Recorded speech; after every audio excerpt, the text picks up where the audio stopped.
It will come eventually. What are you doing, Ryan? What's that? It's very clear what I'm doing. It's everything's cryptic.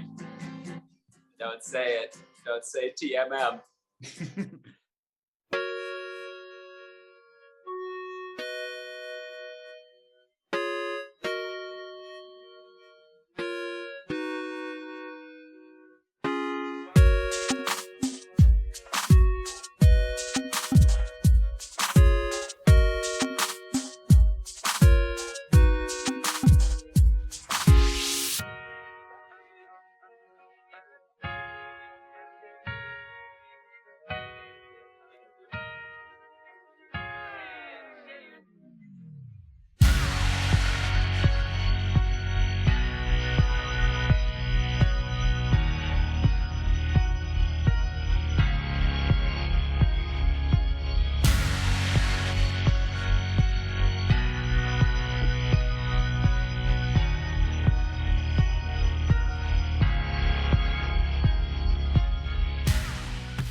Question live.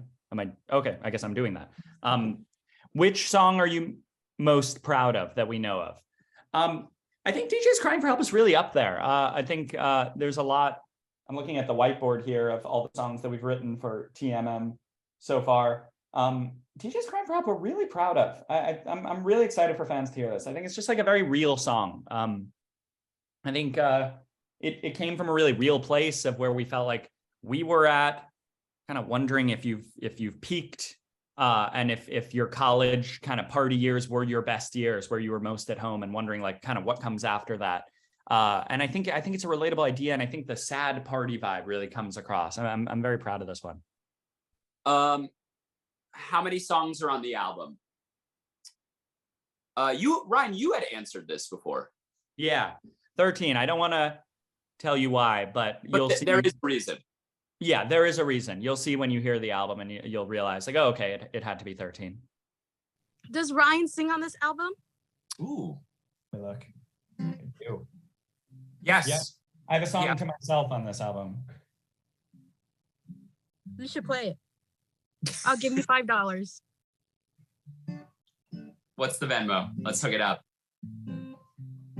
Don't say it. Okay.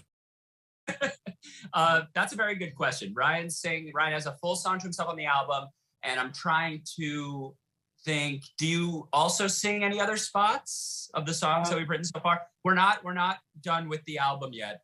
We have, what do you think, Ryan? What do we have so far? 9 out of the 13? Yeah, we have. Oh my God. It's okay. Whoa, that was, wow. Beyond that whiteboard is some serious reveals. Wow. Real stuff. Yep. So I think we have like 10 that are going to make the album, but we've written like 12 and then we've kicked off 2. Yeah. But good question. So Ryan does sing on the album. Is the main theme of this album gonna be like the DJ's Crying for Help, or? The main theme? No, it's definitely a concept album, probably more than any album we've made before, where it's pretty clearly laid out and there's like a clear vision for it. The DJ's Crying for Help is a song that probably, I would say really relates to the concept of the album, but it's one facet. It's one piece of a bigger picture, I think. Yeah, I did hear that this is going to be a more personal album. Is that right? Yeah, this one's definitely our most personal album. Definitely. Very well. So my question is, I know y'all make the album and the tour at the same time. So do you already have tour visuals planned for TMM? Yeah, we have just about the entire thing. Yeah, we wrote this album kind of weirdly because we had more of the tour planned before we really wrote most of the album. So we knew, I won't give anything away, but we knew like there were certain moments where I'll make up something hypothetical. Jack was going to be cut in half and there was going to be some like illusion like that. So then we thought, okay, now we got to write a song that relates metaphorically to the idea of being cut in half. So we almost wrote this album like the soundtrack to a Broadway show where we knew what the show was. Okay, now we got to fill in with songs. It was a cool challenge. Slay. You gotta slay. Slay. Got it. My question is, since you guys are writing the Broadway show at the same time as the album, did any of the songs that you wrote for the Broadway show influence songs for the album? Oh yeah, very much so. A lot. An example, we just wrote a song for the album that was kind of based on a song that we had written for our Harold musical that we're writing. And there's a part in the Harold song that happens, and Ryan literally was like, "We need that. We don't have that. We haven't captured that feeling in the album yet." And that's what made us write the song. This is so general, but the answer to your question is 100% yes. So what Boone is talking about is on Living Room, we had a song called Pitchfork Kids that really inspired The Click, where we thought, oh, wow, we could write a song about pitchfork.com about these specific things. On The Click, we had a song, which one was? Come Hang Out, where it was suddenly like, oh, these are like specific things, but now they're like important. It's like, I'm like sacrificing things. So let's write a whole album with that kind of feeling. On Neo Theater was Karma, where it suddenly felt like this like kind of Broadway-ish adventure of a song, and that inspired OK Orchestra. And then, I don't know if we've said this anywhere before, but definitely the one off of OK Orchestra is 3 O'Clock Things, where it's like the most inward-facing kind of, introspective, questioning everything about yourself kind of song that we've never gone so deep in. We want to kind of explode that into a whole album. So for the album, you guys like did it before the OK Orchestra era, and you started it. When exactly did you like make the first song and know that was going to be part of your next album? Like decide. Yeah, I think we in January, or I guess December. So like basically a year ago, we started writing singles because we knew, okay, a single is going to come out first. And we ended up writing one song that didn't make it, but now we're like revising it and making it good so that it will make the album. And then we wrote I Won't. And that came out for the tour. And then the next, go ahead, Jack. No, you go. I know what you're going to say. You said. No, you said. No, because, okay, I thought you were going to say. So, and then we started tour. And then, we'll always do what Ryan said. We'll write, try to do a couple singles or a single, and then we'll get into, deep tracks. And that's when we really are like, okay, now the album has begun. So we went on the US tour, and I don't know, whenever Oklahoma City, wherever that show was, right in the middle, that's when we started writing the first song from the album. It's actually the first song on the album, number one. And then from then on, that was it. So it was whenever, I don't know, you could do that research. It was Oklahoma City. So will this album, do you think it would be also kind of like that dark blue, similar to Crying for Help and I Won't? Yeah. The rest of the art we've made is either dark blue or black, nighttime feeling. Yeah, very Starry Night kind of feel. Yeah. Question. So Adam, this is more directed towards you. So you sang one word in OK Orchestra, and that was a drum set, right? Do you sing more in this upcoming album? Where'd you find out that information? That's wrong. What? Oh. Wait, why do you think that? Wait, what did you say that I was singing? You said drum set in the OK Overture music video. The drums are... No, that's me. Oh. Because Adam says it in the video. Wait, Ryan, does Adam mouth the word? Oh, maybe. Wait, I'm Zero still there? Yes, I am. Oh, okay. And you asked if Adam's going to sing on TMM? Yes. I don't believe. I can't believe you even have to look at the mic. Oh, so can I correct you real quick? My name is Zeke, not Zero. Oh, sorry. Yeah. Adam, sorry. My sister's recording this, and I'm like, oh my gosh.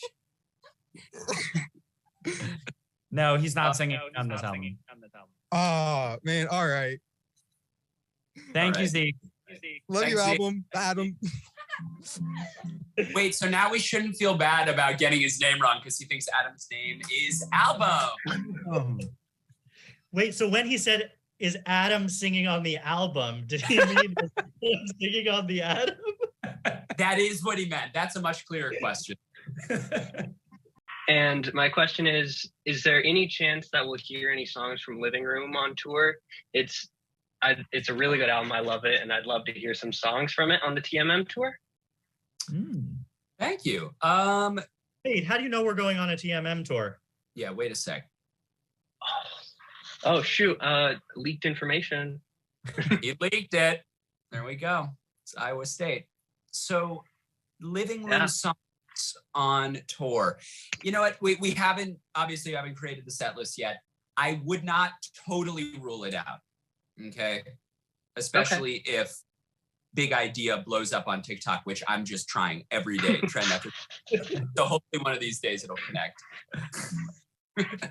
No, but it's not out of the question. It's not out of the question. It definitely would be a surprising moment, which would probably be a beneficial thing. So maybe. Awesome.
It's kind of talking, kind of going 1, 2, 3, 4. That was actually the start of the demo. So that was this.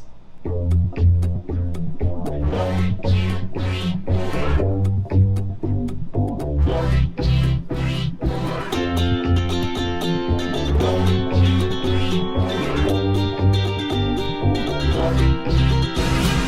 grandpa fought in World War II. He was such a noble.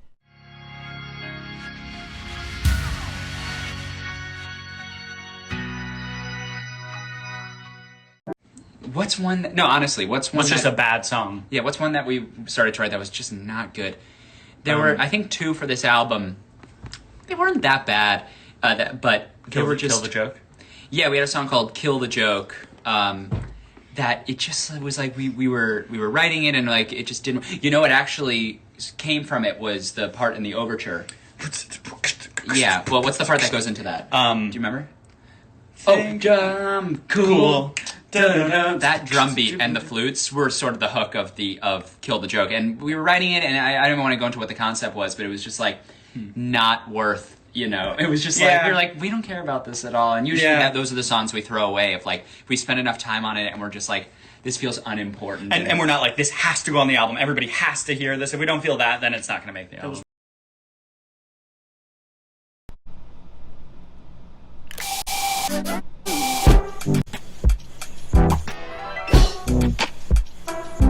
Yeah, so